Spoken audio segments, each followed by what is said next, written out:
Unit 1 मध्ये जे question येतात मॅक्सिमम क्वेश्चन म्हणजे मोस्ट प्रोबॅबली या टाईपचा क्वेश्चन आपल्याला पाहायला भेटते. या क्वेश्चनमध्ये काय असते, 2 स्पिअर दिले असतात एका सिलेंडरमध्ये. दोघांचा रेडियस इव्हन असतो, खालची साईड इव्हन असते. बट प्रॉब्लेम इथं असतो की आपल्याला अँगल नाही माहीत हावाला. जर हा अँगल नाही माहीत तर हा जो फोर्स आहे, जो रिॲक्शन फोर्स या दोघांमध्ये येणार आहे त्याची पण व्हॅल्यू आपल्याला माहीत नाही आहे. कारण रिॲक्शन फोर्स आपण जनरली कॉस थिटा आणि साइन थिटाद्वारे काढत असतो. तर तो पण साठी आपल्या अँगल काढायची गरज आहे. मी या डायग्राम थोडं मॅग्निफाय करून सांगतो कसे काढायचं.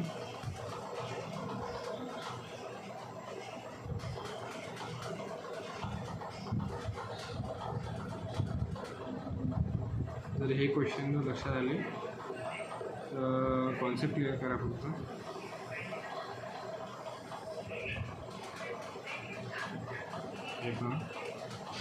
आता इकडं तुम्ही चेक करा, सेमच डायग्राम आहे. या दोन डायग्राम सेम आहे. याचा जो बेस आहे तो 900 mm आहे. सेंटर मी अज्युम करतो इथे आहे, याचा सेंटर इथे आहे. आता हे जे डिस्टन्स आहे एवढं, हे झालं 250 mm. कारण की गिवन आहे की यांचा रेडियस जो आहे तो 250 mm आहे. सेम यासोबत हा जो हे जे रेडियस झालं हे झालं 250 mm. जर मी आता इथून जर मी अशी परपेंडिक्युलर लाईन खाली टाकली,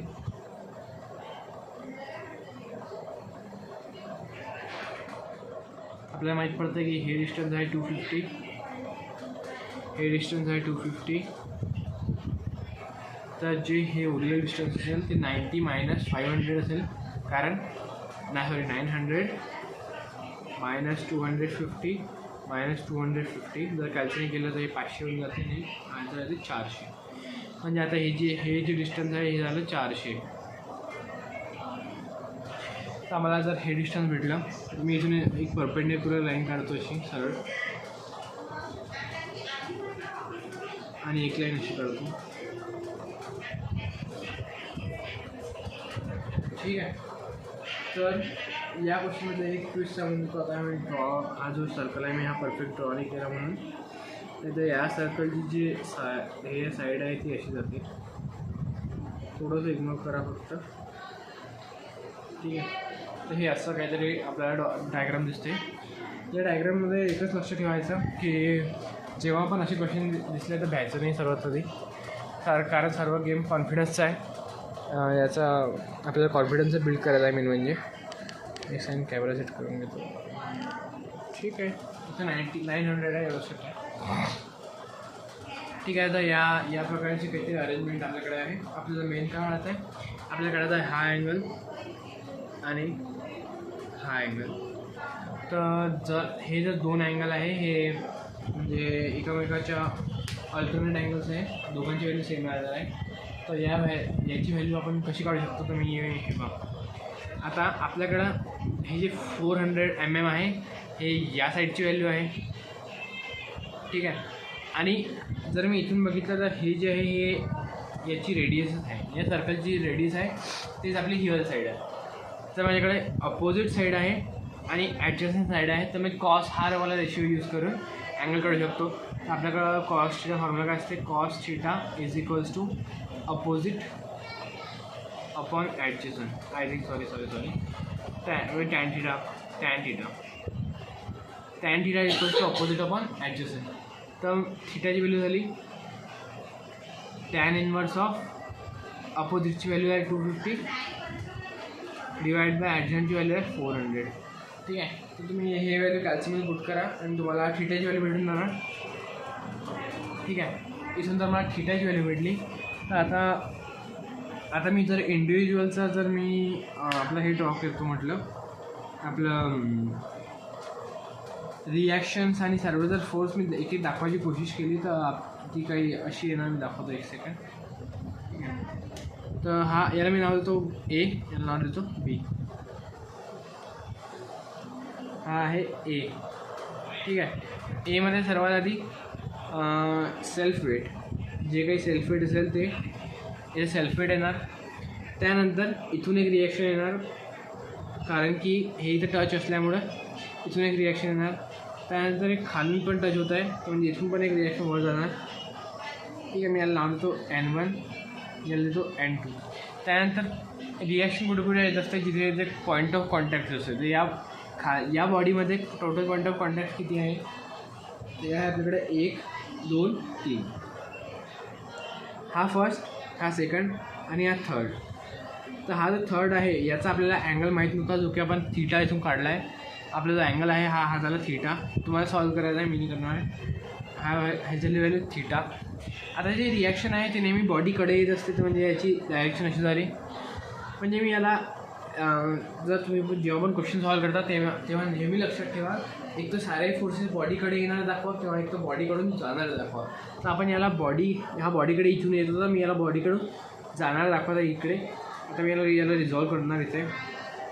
जर हा अँगल थीटा आहे तर हा अँगल थीटा, आणि जर हा अँगल थीटा आहे तर हा वाला अँगल थीटा येणार. तर हा जो अँगल हा जर थीटा झाला तर थीटाचे म्हणजे अँगलला चिपकून जी साईड असते ते असते कॉस. तर मी याला नाव देतं N3. तर हे झालं आपल्या साईड N3 कॉस थीटा, आणि हे झालं आपलं N3 साईन थीटा. खूप इझी आहे. या आपली ही वाली जी डायग्राम आहे ती कम्प्लिटली रिझॉल्व झाली आहे. सेम जर मी या डायग्रामबद्दल बोललो, सॉरी बी बद्दल बोललो, मी बोलतो आता बीबद्दल. ठीक आहे, तर आपण बीमध्ये जर पॉईंट ऑफ कॉन्टॅक्ट चेक केलं तर एक पॉईंट ऑफ कॉन्टॅक्ट हा आहे आणि दुसरा पॉईंट ऑफ कॉन्टॅक्ट हा आहे. आता ही जी व्हॅल्यू आहे ही थीटा आहे, तर हा पण थीटा आहे. ठीक आहे, तर आता बघून घ्या, इथे जी एक रिॲक्शन येणार आहे ती अशी येणार आहे N. ठीक आहे, हा जो N1 आहे याला पण आपण इकडे दाखवू, कारण आपण मॅक्सिमम फोर्स म्हणजे सारेच फोर्स आपण बॉडीकडून जाणार दाखवणार आहे. हे कन्फ्यूज नका होऊ, हा आणि हा दोन्ही फोर्स सेम आहे, आणि हा वाला फोर्स म्हणजे हा जो N3 आहे हा आणि हा एक्झॅक्टली सेम आहे. बाकीचं आपले दोनही आहे. ठीक आहे, त्यानंतर मी जर मी इथं बघितलं की सर्वात पहिली रिॲक्शन येणार आहे अशी, तर मी याला नाव देतो BN1. तर हे झाले आपली BN1. त्यानंतर सेकंड रिॲक्शन जी आहे ती या बॉडीमुळे येणार आहे. तर रिॲक्शन नेहमी टुवर्ड द बॉडी असते, तर ही रिॲक्शन अशी आली, तर मी याला इकडे डिनोट करतो आणि याला पण मी इथे डिनोट करतो. ठीक आहे, तर हे झालं आपलं NB1, आणि ही जी रिॲक्शन आली याला मी नाव देतो NB2. त्यानंतर याचं सेल्फ वेट तर असतेच नेहमी, तर हे झालं W2, त्याचं नाव आहे W1. ठीक आहे, तर यामध्ये पण सुद्धा आपल्याला जो अँगल भेटणार आहे, हा जर थीटा होता तर हे जर पुढं गेलं तर हा पण थीटा राहणार. तर हा जर थीटा होता तर हा पण थीटा. याला जर मी रिझॉल्व केलं, हा थीटा तर हा पण थीटा. ठीक आहे, तर मग थीटा चिपकून जे असणार ते असणार कॉस, म्हणजे हे असणार NB2 कॉस थीटा, आणि हे असणार NB2 sine theta. I think मला वाटते दिसणार नाही आहे, एक सेकंड थोडेसे अरेंजमेंट करू. ठीक आहे, तर आपण इथे पाहू शकतो की इथे रिझॉल्युशन केलं मी, या रिझॉल्युशननुसार आपलं असंच ते व्हॅल्यू आली आहे. ठीक आहे, तर याचं रिझॉल्युशन झाल्यावर तुम्हाला बाकी सर्व इझी स्टेप्स आहे की f(x) f(y) काढा, जे पण काढायचं असेल ते, जे पण गिवन असेल किंवा जे पण काढायचं आहे ते तुम्ही आरामात करू शकता. फक्त resolution is the main thing. अशा टाईपचे क्वेश्चन्स आपल्याला खूप इझिली जमतात, फक्त रिझॉल्युशन जमत नाही. रिझॉल्युशनमध्ये मेन पार्ट हा आहे की इथं जे आपलं जे मॅथ्स आपण लावलं की इथं जे 900 आणि जे मायनस वगैरे केलं, तर ते जे आहे ते मेन मॅथ्स आहे या प्रॉब्लेमसाठी. तर ते लक्षात ठेवा. बाकी हा प्रॉब्लेम खूप चुरण प्रॉब्लेम आहे, कारण की आपलं थीटा व्हॅल्यू भेटून जाते आणि मग इथून सर्व सॉल्व होऊन जाते. ठीक आहे, थँक्यू.